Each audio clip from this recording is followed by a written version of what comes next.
찬바람이 쌩쌩 부는 날에는 외출을 마치고 집에 들어오면 뜨끈한 방바닥만 한 게 없죠. 방바닥에 깔아놓은 요 아래에 손을 쑥 넣으면 얼었던 손이 녹으면서 온몸이 따뜻해지는데요. 벨기에에서 한국을 찾은 캐롤린 씨가 갑자기 추워진 날씨에 한국의 이것에 감동받아 사연을 보내셨네요. 그녀의 사연을 함께 들어볼까요? 세상의 감동 이야기를 전하는 감동 돋보기입니다. 안녕하세요. 저는 벨기에 브뤼셀에 살고 있는 비르지리 캐롤린이라고 합니다. 저는 벨기에에서 가장 큰 출판사의 정치 분야 작가로 일을 하고 있습니다. 사실 여행 잡지의 작가로 일하고 싶었는데 워낙 인기가 많은 분야라 실력이 쟁쟁한 친구들이 그 파티에 다 모여 있습니다. 상대적으로 인기 없지만 중요한 부문인 정치 분야는 사무실에 젊은 사람도 적고 분위기도 칙칙합니다. 그런 저에게 미용 분야 작가로 활동하고 있는 친구 아자발이 있습니다.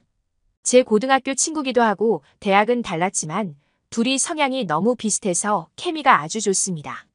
너무 닮은 구석이 많아서 심지어 둘이 모태솔로인 것까지 같아요. 둘 다 외모가 떨어지는 편도 아닌데 왜 남친이 없는지 모르겠어요. 돈도 적당히 벌고 머리도 길고 화장하면 예쁘다 소리도 듣는데 말이에요. 어쨌든 모태솔로인 우리 둘은 10년은 넘게 사귀어온 우정 덕에 소울메이트가 되었고 어디든 함께했죠. 아자발이 다닌 대학교에서 국문학을 전공한 수석 졸업생 앤 코르디도 우리 출판사에서 같이 일하고 있었습니다. 아자발을 통해 저는 코르디의 소식을 종종 듣는데 워낙 똑똑하고 일도 잘하다 보니 여행 작가 중에서도 유망주였죠.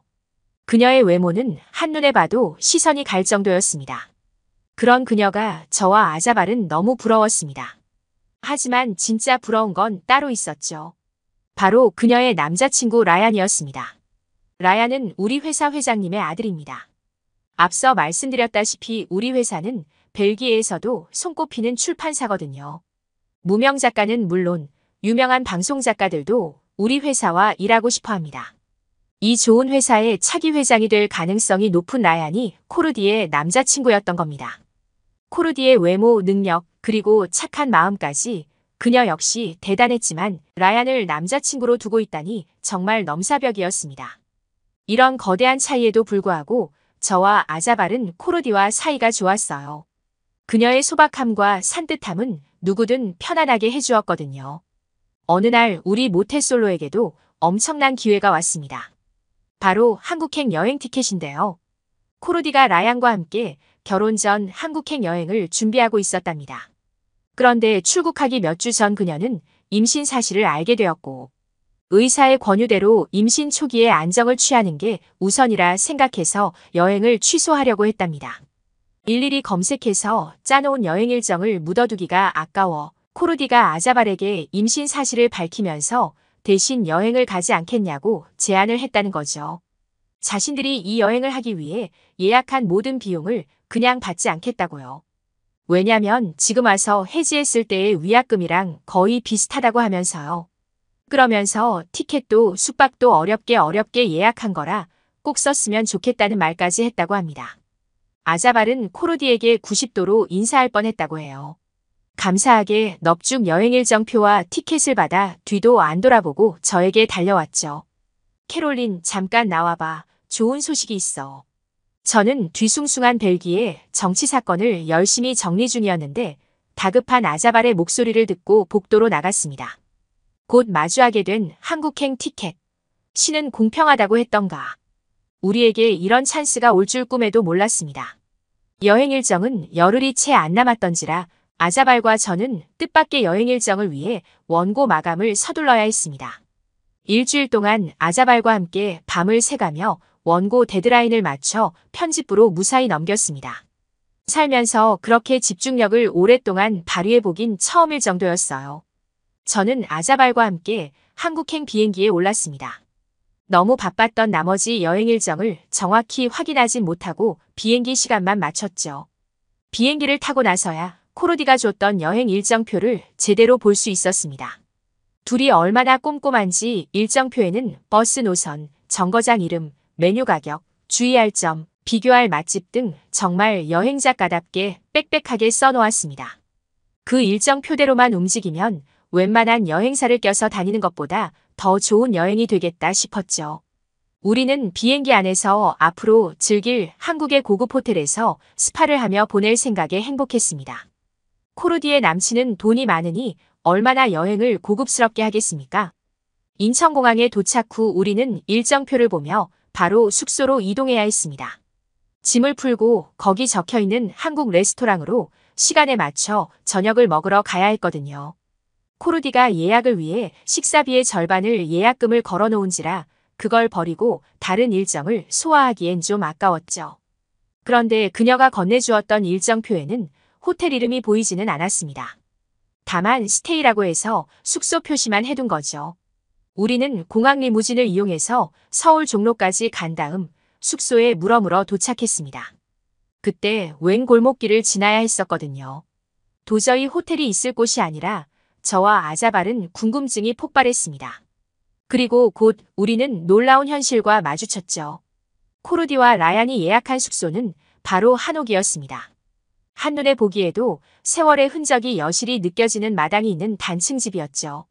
아자발은 저에게 한국 가정집이냐고 물어보았습니다. 저는 한옥을 실제로는 처음 봤지만 한 번에 알 수 있었어요. 말로만 듣던 한옥. 한옥을 처음 들은 것은 4년 전쯤 정치부 작가로 처음 이 회사에 왔을 때 벨기에 국왕 부부가 한국을 국빈 방문했을 때였습니다.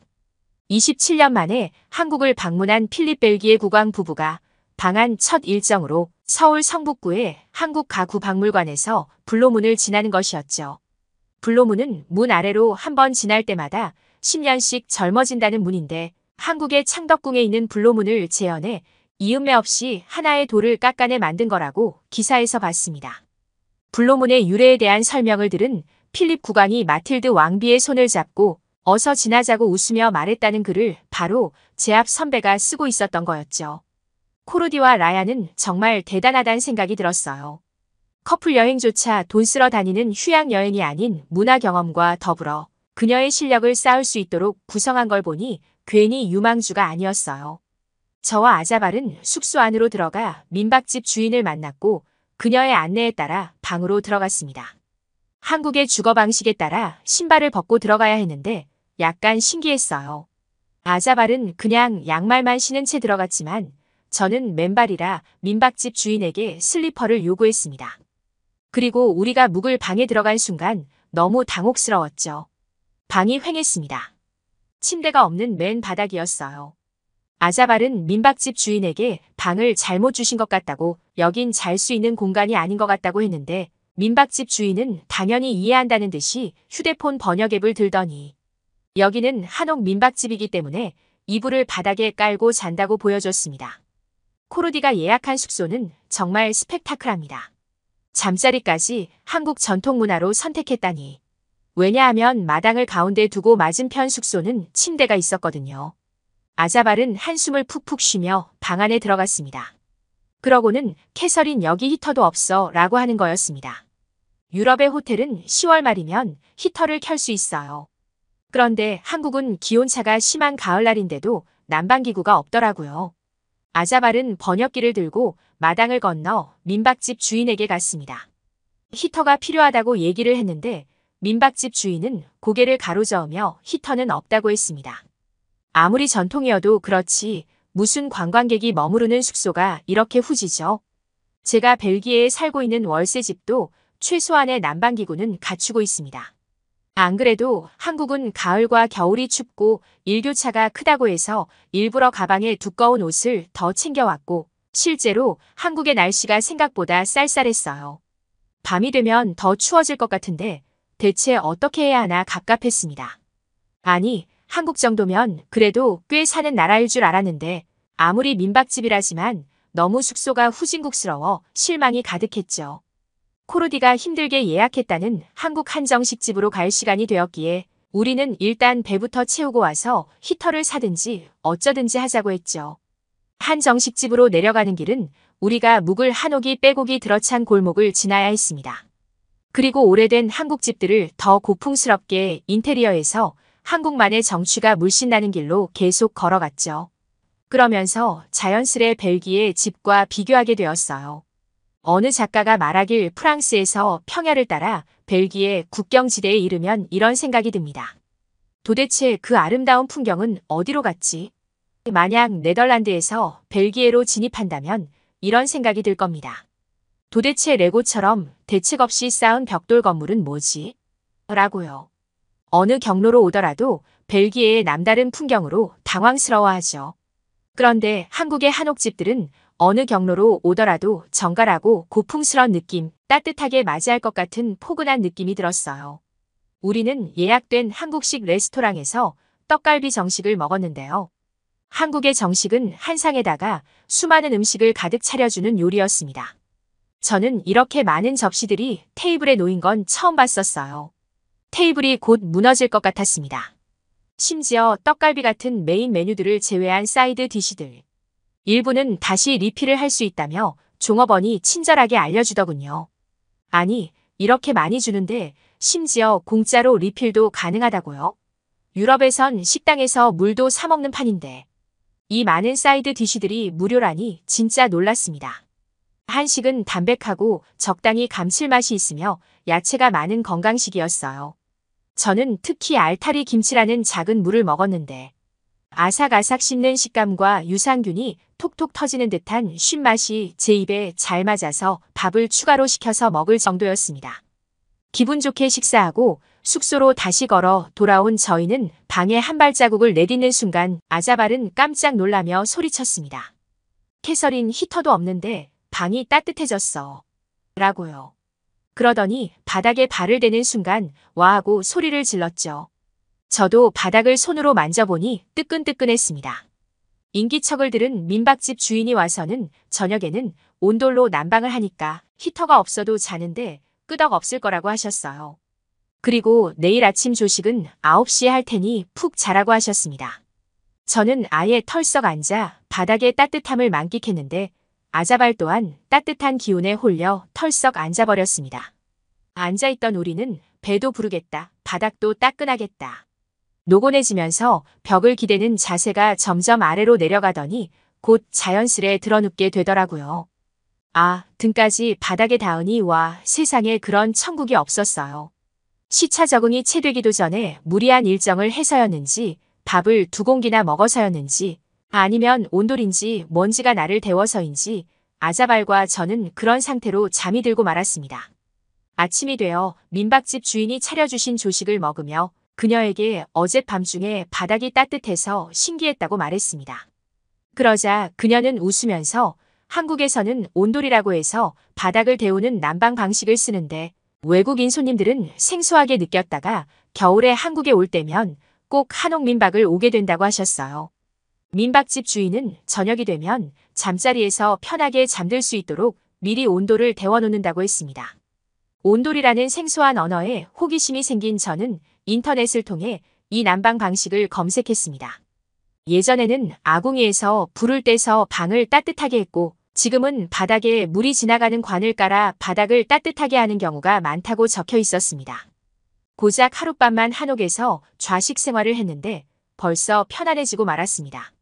후진국스럽다며 한국 문화를 깔보았던 제가 민망해지더라고요. 체크아웃 하기 전까지 우리는 다른 일정을 하지 않은 채 그냥 방바닥에 누워 아자발과 고등학교 때의 추억을 얘기하며 까르르 웃었습니다.